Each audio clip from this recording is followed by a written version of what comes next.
یہ واقعہ شیخ عباس قمی مفاتیح الجناں کا رائٹر اس واقعے کو لکھتا ہے. ایک قافلہ سیریا سے مدینہ جا رہا تھا. سیریا سے مدینہ جا رہا تھا. راستے میں اس زمانے کے جو قافلے ہوتے تھے، کاروانس ہوتے تھے، وہ دن بھر چلتے تھے. شام ہونے سے پہلے کسی ایک ویلیج میں، کسی ایک سٹی میں ٹھہر جاتے تھے، رات وہیں گزارتے. پھر جب صبح ہوتی فجر کے بعد پھر وہ قافلہ چلتا. رات میں ٹریولنگ نہیں ہوتی تھی، دن میں ٹریولنگ ہوتی تھی. پرانا زمانہ ہے، اور اس زمانے میں کوئی روڈ، سٹار روڈز یا سیمنٹ روڈز نہیں تھے. وہ ڈیزرٹس میں سے ٹریول کرتے تھے، تو ڈینجرس ہوتا تھا رات میں ٹریول کرنا. تو دن میں ٹریول کرتے، ایک جگہ ٹھہر کے جاتے تھے. راوی کہتا ہے کہ شیخ عباس لکھتے ہیں کہ جب یہ قافلہ جا رہا تھا تو ایک ایسی سٹی میں پہنچا کہ جو سٹی سے بالکل آدھا کلومیٹر پہلے ایک قبرستان تھا، گریو یارڈ تھا، سیمیٹری تھی. اس میں مومنین کا قبرستان تھا. رک گیا. یہ بھی مومن تھا، چاہنے والا تھا مولا کا. یہ رک گیا. قافلہ رکا، قافلہ سٹی کے اندر چلا گیا. اس نے کہا یار آج میں سامنے قبرستان ہے، شب جمعہ ہے، میں یہیں ٹھہر جاتا. قبرستان میں ٹھہرنے کے لیے کوئی بولا نہیں کیا کہ جا کے ٹھہرو، بہتر ہے کہ نہیں ٹھہرو. اس نے کہا چلو رات میں عمل کر لیتا ہوں، یہیں پہ کہیں سو جاتا ہوں. وہ اس نے جو عمل کرنا تھا اس نے عمل کیا. آج کی رات کی ایک 2 رکعت نماز. علی ابن طاؤس ایک ہمارے بہت بڑے عالم دین گزرے. علی ابن طاؤس، یہ خاندان طاؤس جو ہے یہ بہت بڑا خاندان اور بڑے علماء کا خاندان. طاؤس کا فیملی، اس میں کئی علماء گزرے. علی ابن موسیٰ ابن جعفر طاؤس وہ بھی بہت بڑے عالم. جو نماز خفیلہ آپ پڑھتے ہیں مغرب اور عشاء کے درمیان، ویری ویری ریکمنڈڈ نماز. 2 رکعت نماز جو بہت ہی ریکمنڈڈ نماز، رزق کے کھلنے کے لیے، پریشانیوں کی دوری کے لیے بہت اچھی نماز ہے. نماز یہ انہی کے تھرو آئی نا. یہ علی ابن موسیٰ ابن جعفر طاؤس کے تھرو. خاندان طاؤس بہت بڑا خاندان. علی ابن طاؤس لکھتے ہیں اس روایت کو. یہ واقعہ نہیں پڑھے، ابھی واقعے کو کنٹینیو کروں گا. آج کی رات کی نماز 2 رکعت نماز ہے. نماز مغفرت، نماز ہدیہ مومنین. انہیں آپ ہدیہ دے رہے، گفٹ دے رہے. نماز ہدیہ مومنین بہت ہی سمپل نماز ہے. یہ نماز وہ ہے کہ پہلی رکعت میں ایک علم اور ایک مرتبہ سورہ قل یا ایھا الکافرون اور سورہ قل ھو اللہ احد. سورہ قل یا ایھا الکافرون اور سورہ قل ھو اللہ احد پہلی رکعت میں، اور دوسری رکعت میں بھی اسی طرح پڑھنا. ایک رکعت پہلی رکعت میں الحم، سورہ قل یا ایھا الکافرون اور سورہ قل ھو اللہ احد. دوسری رکعت میں بالکل سیم اسی طرح. نماز ختم کرو، بی بی کی تسبیح پڑھو اور دعا کرو. یہ نماز ہدیہ مومنین ہے، مومنین و مومنات. نیت یہ کریں. ہدیہ میت کی نماز وہ الگ ہے جو ایک انا انزلنا اور ایک انا اعطیناک الکوثر سے پڑھے. یہ ایک ہی رکعت میں الحم کے ساتھ 2 سورے، سورہ قل یا ایھا الکافرون اور سورہ قل ھو اللہ احد. از اٹ کلیئر نا؟ دونوں رکعت میں اسی طرح پڑھے. پڑھنے کے بعد تسبیح، بی بی کی تسبیح پڑھ کے ہاتھوں کو اٹھا کے دعا کریں. شب جمعہ کی نماز جو مرحومین کے لیے ہدیہ میت، یعنی گفٹ کر رہے ہیں مومنین و مومنات. انہوں نے خواب میں دیکھا، پلیز غور سے، انہوں نے خواب میں دیکھا کہ آسمان سے نور برس، نور کی رحمت کی بارش برس، نور کی بارش قبرستان کی.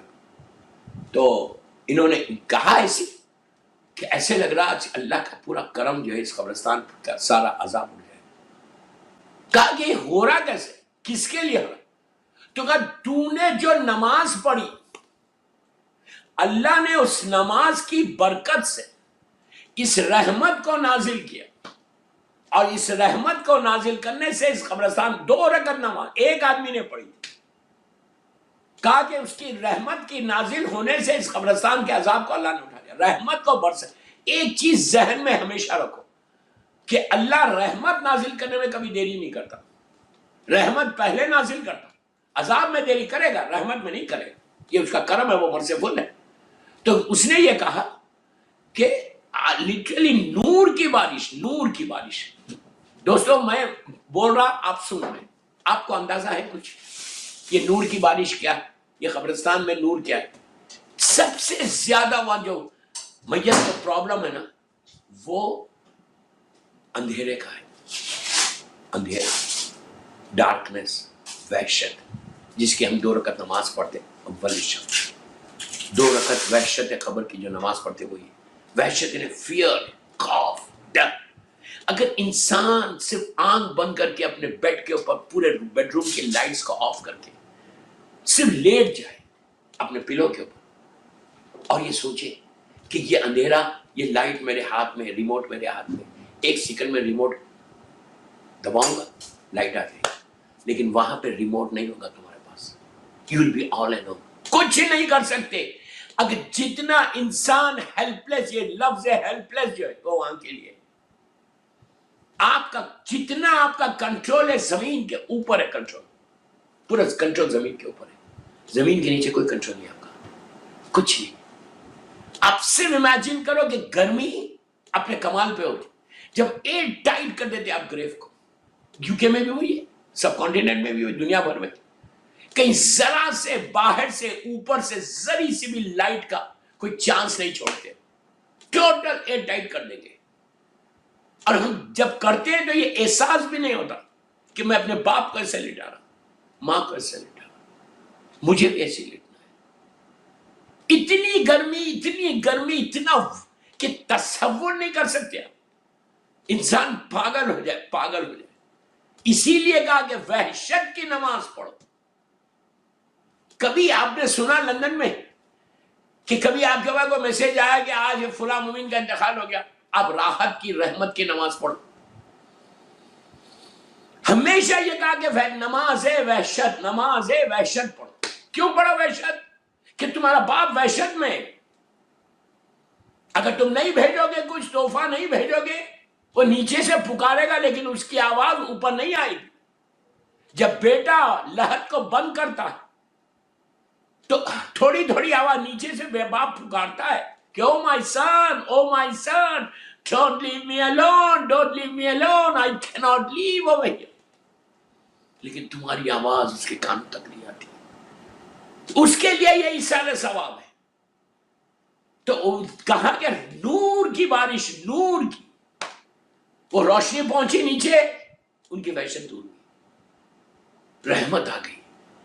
تو پوچھا، اس نے کہا، علی بن طاؤس کہتے کہ راوی نے کہا کہ یہ رحمت آ رہی کیسے؟ خواب میں دیکھ رہا تھا۔ تو اس نے کہا، آواز آئی، ایک منادی نے آواز دی، جو تو نے 2 رکعت نماز پڑھی مومنین کے لیے، 2 رکعت جو تو نے نماز پڑھی مومنین کے لیے، اللہ کی رحمت محمد اور آل محمد کے وسیلے سے تسبیح بی بی زہرا پڑھ کے دعا کرنا۔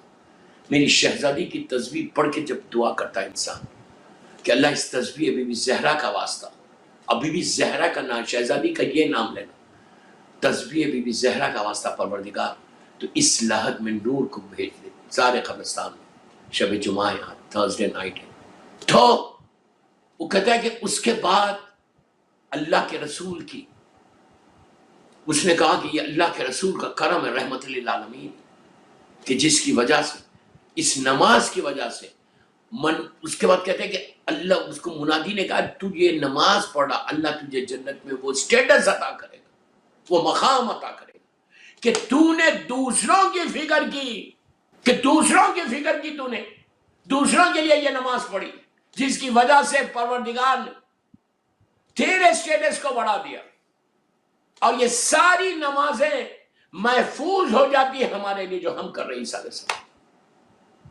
جب ہم جائیں گے تو یہ ساری نمازیں ہم کو وہاں پہ اس کا اجر ملے گا، دنیا میں تو ملے گا، اس لیے کہ حل جزاء الاحسان الا الاحسان ہے، اور دنیا میں جب آپ دوسروں کے لیے کرتے ہیں تو اللہ دنیا میں بھی تم کو دیتا ہے، آخرت میں بھی دیتا ہے۔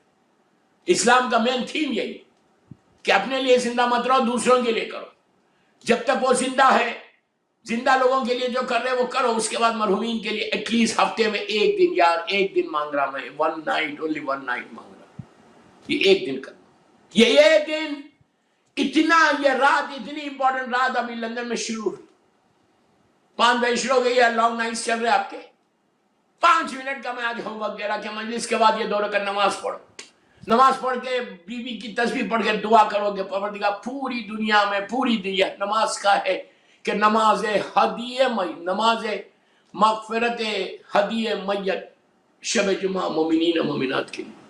اس کے بعد دیکھو کہ یہ کتنا نیچے ویٹ کر رہی ہے دو نماز، اور یہ پہلا ایصال ثواب ہے جو آپ دے رہے ہیں۔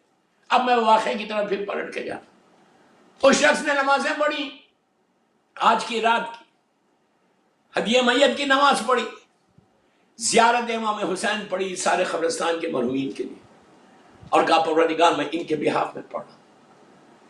آج کی رات اگر پڑھ لیا ہے تو ویری گڈ، نہیں پڑھا ہے زیارت امام حسین یہ مرحومین کے لیے پڑھو کہ پروردگار آج کی زیارت کا ثواب میرے ماں باپ کو، میرے بھائی، میرے سارے مرنے والوں کو دے دے دنیا میں، اور جس کی آج پہلی رات ہے اس کو یہ دے دے۔ وہ کہتا ہے میں پڑھا اور سو گیا، سویا تو خواب میں دیکھا شیخ عباس قمی واقعے کو لکھا، خواب میں دیکھا، کیا دیکھا خواب میں؟ کہ یہی قبرستان ہے اور سارا قبرستان جو ہے کھلا ہوا ہے، ساری لحد کھلے ہوئے، گریوز کھلی ہوئی، ہر مردہ باہر۔ اب ایک جگہ جا کے کچھ پھولوں کو، فلاورز کو لے رہے، کیوں لے رہے؟ جب انہوں نے پوچھا، اب جب آگے بڑھے ایک کو روکا، اس نے ایسا پلٹ کے ان کو دیکھا، آگے بڑھ گیا۔ قبرستان میں پریشان پھر رہے تھے کہ آخر ہو رہا کیا؟